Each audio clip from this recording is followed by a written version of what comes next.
We're live. It's on. Oh, let's rock. What's up, world? It's Sean Matheis, and this is Success Series, and I am pleased to have Melissa with me. And in the spirit of formality, I'm going to read notes. So yes, when I look down, I'm reading notes. So what? I don't care. We don't get that prepared around here. We like to speak off the cuff because that shit's real. So Melissa is the president of Briella Ariane. Briella Ariane. Melissa has been captivating and inspiring and motivating entrepreneurs across the globe since her early 20s. Guys, I'm not going to say her age because she's a girl and I was about to, and I just realized, hey, wait, you can't do that. But she's younger than me, all right? And I'm 28. No, wait, I'm 29. Sorry, I forgot. But she's been featured in the Evolution magazine in 2013 as one of the most powerful and influential entrepreneurs under 40. Featured on CNN, Forbes, Yahoo Finance, so on and so forth. Guys, she's been everywhere. And I'm so excited to have her here. She helps entrepreneurs bridging the gap from 6 figures to 7-figure incomes, helping people to have it all. Melissa, welcome to the show, and I'm so glad that you took some time out for me today. Yeah, absolutely, Sean. Looking forward to sharing some awesome stuff with the audience. Awesome. So where are you from, Melissa? Tell us where you're from. Iowa. Where in Iowa? Cedar Rapids.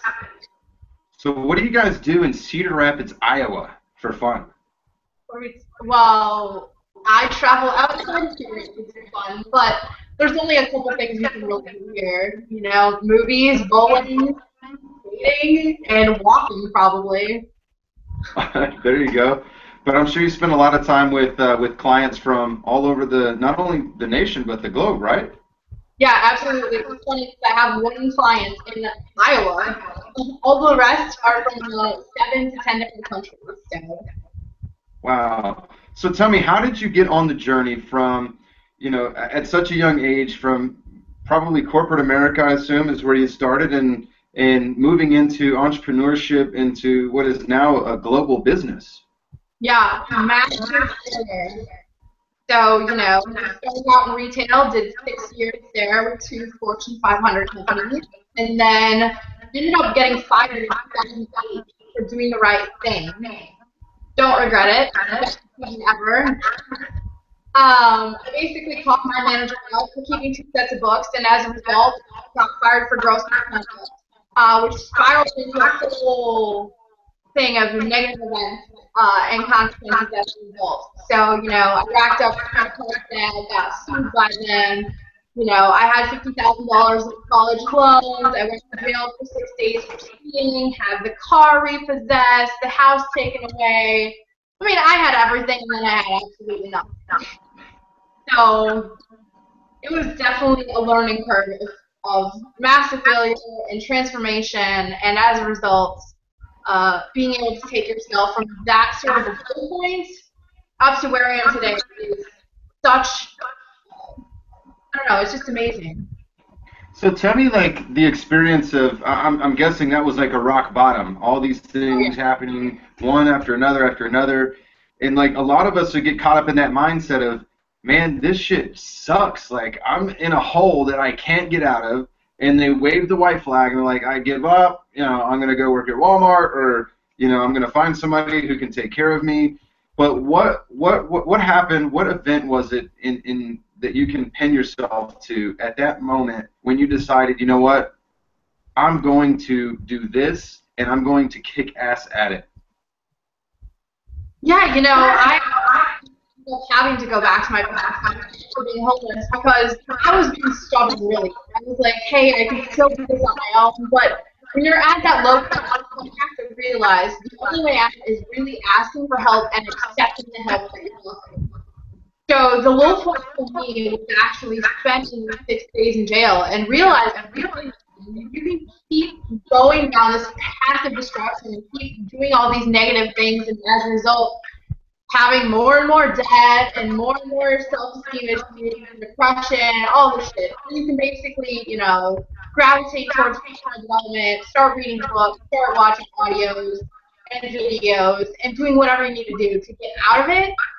And if that means, you know, sacrificing a couple of years of your life at your parents' house and accepting the help, that's what you did.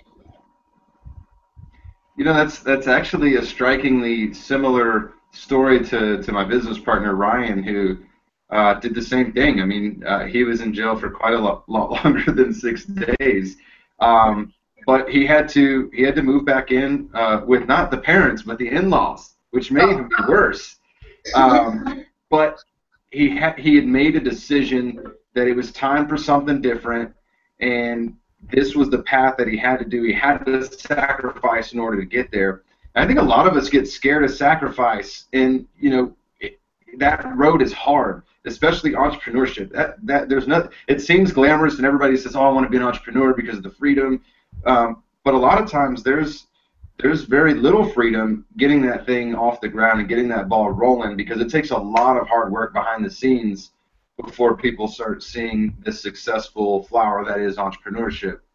But speaking of books, you know, you've written a couple books. Can you tell us a little bit about the books that you've written? I don't know if you have any on hand that you can show us, but yeah, tell us a little bit about those.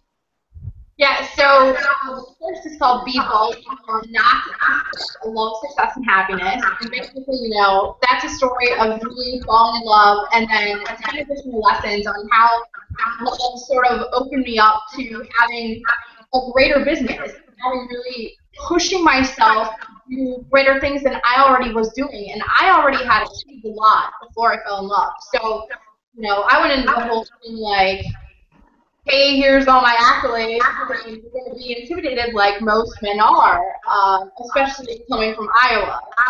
So that was not the case. And now, you know, I'm just pushing for greater things and closing bigger deals and just becoming so much more amazing as a result of having such a great relationship. And the second one is called Be a Baller, the Blueprint to Have It All. So once you figure out how to have it all at the same time, you need to know exactly, step by step, what you should be doing to get there. So I pretty much outlined the 25 characteristics every entrepreneur has to have and activities they need to engage in, you know, like journaling, gratitude, you know, you have to wake up excited with passion every single morning. You have to do sales.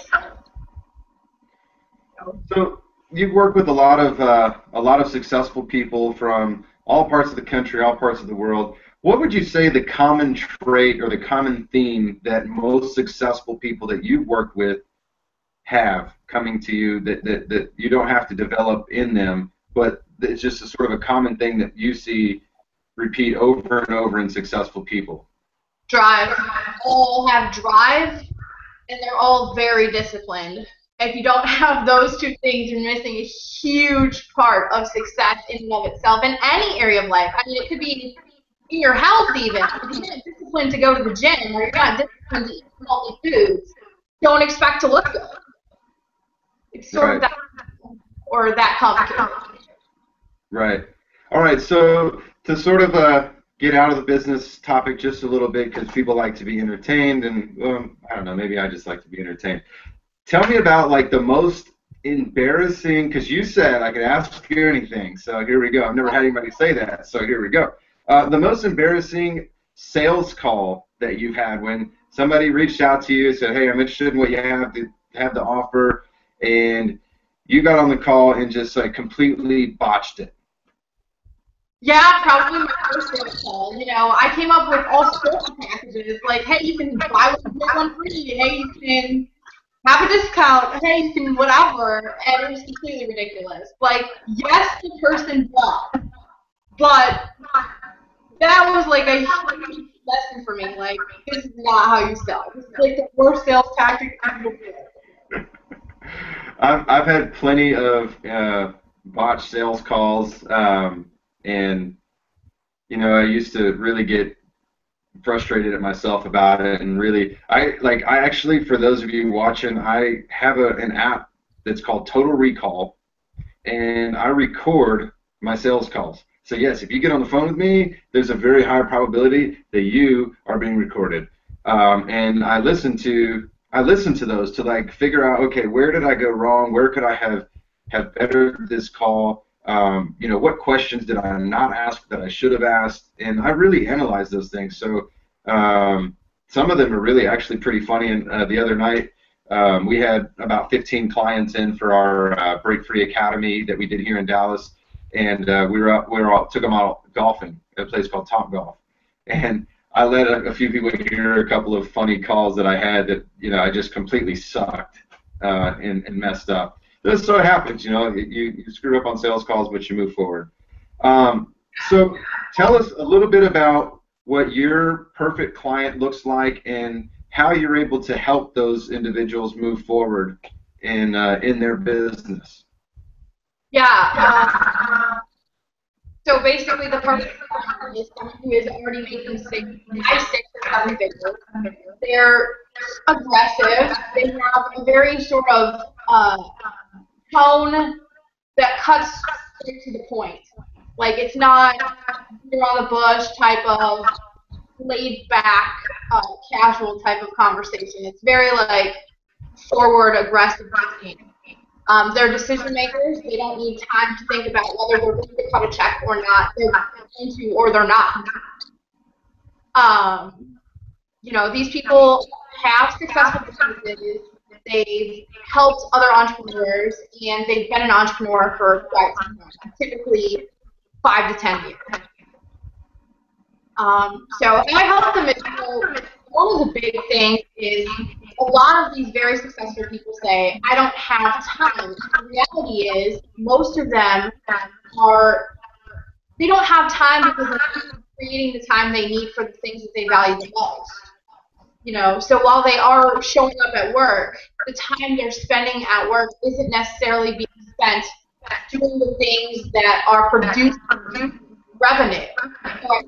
Help them hone in on RGA, which is revenue generating activities. And those activities, once everything else is delegated and those activities are focused on, then their price points go up, their revenue goes up, and their happiness goes up. So I want to touch on a couple of things that you mentioned there. Let's first start with the revenue generating activities. Obviously, I'm a coach as well. I coach a very specific niche. Now I work primarily in the mortgage, real estate, and insurance world. So your experience is much more broad than mine. But I find that a lot of folks that I work with, they're actively involved in sales. Now, I don't know about your client, but my client's actively involved in the sales role, and as well as working in the business and on the business. And one of the hardest things for folks to do is to delegate. And one of the very first thing that we do in our programs is our efficiency models, and we really digest what their day looks like and how efficient they're being. We have them log for a week every activity that they're doing between, you know, the hours of 8 and 10, 10 and 12. We block it off 2 hours all day long, and we look for pockets of inefficiency because you're right. We spend a lot of time and we don't even realize it on non-productive, non-revenue generating activities. So tell us about, you know, what advice do you have to get people into the mindset of being able to let go, delegate, and focus on those money-making activities? Well, number one is now you're probably have a desk, but the reality is that a lot of the revenue-generating activities that you do is not at your desk. It's in your car. It's at your event. It's in the house itself when you're showing it, or with the property or mortgage broker at their office. It's a whole lot of other places, but not your desk. So when you're at your desk and you think you're actually producing something, you're probably producing more paperwork, organizing paperwork, or doing a lot of other ridiculous things that are producing absolutely zero results in your business. So I say of your desk. Awesome. And I'm extremely ADD, so I forgot what the other thing was that I wanted to touch on that you were talking about, but it was going to be really important and really cool. So for all of you who are ADD out there, you can have a little chuckle with me because I just forgot. And actually, that's actually a trait that I find in a lot of very productive, high-producing salespeople is like we tend to be ADD, and I did a video the other day about this, about being ADD and like being able to focus your energy on and writing down tasks and being able to knock those out, because actually I read the other day that multitasking is oftentimes almost 40% less productive than if you just map out a task list and knock them out one at a time. I absolutely do. And I have a task list myself every single day. Like, I know exactly what's going to be done and exactly what I'm going to be done. And you have to prioritize. You also have to know if you get knocked off track or something more important happens, what is the biggest priority? Right. And what I did, to your point of revenue generating activity, the advice that I'd given the other day was the way that I personally focus my energy, other than my set appointments, I got times booked out to call people or to do shows or whatever. Other than that, I focus on, okay, what's going to make me the most money first? I do those things, and then everything else I'll let take care of itself. And I've become very good at delegating.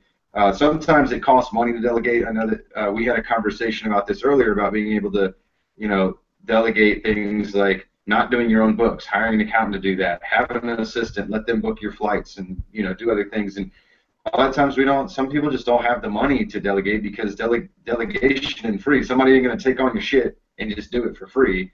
But I happen to be in a position where I can do those things now. I didn't used to. I used to have spreadsheets and do it all. And finally, I told my business partner, I was like, Ryan, I'm buried. I'm falling behind. We're making too much money. I'm afraid we're going to get in some tax trouble. I'm not qualified to be doing this. We got to get something going here, because this isn't working. And so we went to the accountant, and we were like, just take over. I don't know, whatever you need, just tell us, and you just do it all. And they were like, okay, great. It's funny, I've done the exact thing when I went from sole proprietorship to corporation. Now suddenly we have to have meetings and accountants and lawyers and all this stuff. And yes, it's a pain in the ass in the beginning. However, it's the greatest product that we have. And realistically, if you can't afford these things, you're probably not doing revenue generating activities. Well, and really, a lot of times, and I'm sure you get this on sales calls where people say, I can't afford well, I don't know, you niche with people who are earning money, but man, you'd be surprised. A lot of people making six figures live paycheck to paycheck, just like the guy making 30 grand a year. I agree with you. So, I mean, you might run into it too, where it's like, oh, I can't afford this program, yet through the conversation and through whatever application they filled out that they absolutely need the structure and whatever it is your program brings to the table in order to get to the next level. Because obviously, if you had the answers as the client, if I'm the client, I come to you, I say, okay, but I don't have the money. But at the same time, I can't afford not to have it, because obviously if I had the answers to go to the next level, I would be at the next level. I wouldn't be on the phone with you. Yet somehow we justify saying, oh, I can't afford it and I'll wait till I get there. But the truth is that you'll never be able to get there and have the extra money to afford to delegate, or to afford to hire a coach, or afford to do whatever it is, to afford that marketing piece, or afford whatever it is that you need to invest in your business, because you don't have the answers to get the revenue to come in. So you'll always stay stuck. I don't know, what's your take on that? Yeah, I totally agree. I had a conversation the other day, a sales conversation, where this lady increased her revenue by $3.1 million in 1 year. Okay, that's awesome. However, at the end of the day, she wanted to use, she's going on Shark Tank. Crowdfunding campaign. She wanted angel investors, and that right there, this lady has no money. Although she increased her revenue by more than $3 million in one 12-month period, you would think she had money, but the reality was the exact opposite. And no matter how much money you have, if you're not managing it properly and you're not delegating the things you need to delegate, you will never take it to the next level. So tell us how we can find your books.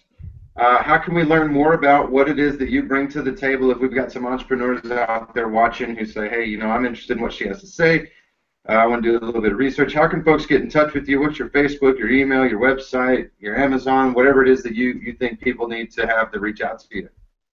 So there's one website, BriellaArion.com. I don't know if you're going to have that in the show notes. BriellaArion.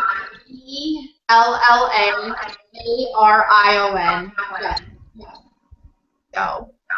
I will put that in the blog post in the right above this video right here. You'll have a link. You can just click to it. And can they buy your book there as well?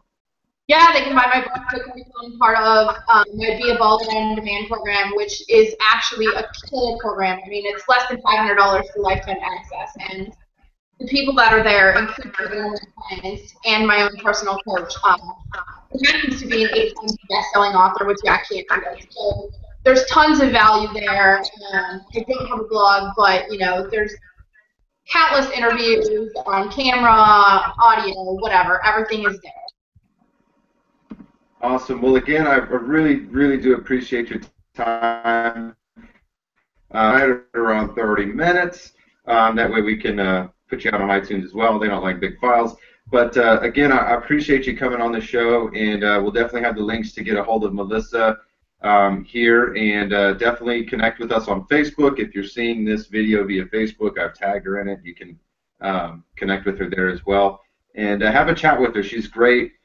Brings a lot of knowledge and expertise, has a very broad spectrum of clients that she's worked with. If you check out her website, you can see a list of dozens of clients that she's been able to help over the years. And thank you, and we'll be in touch with you soon. Awesome. Thanks, John. All right. Have a good one. You too.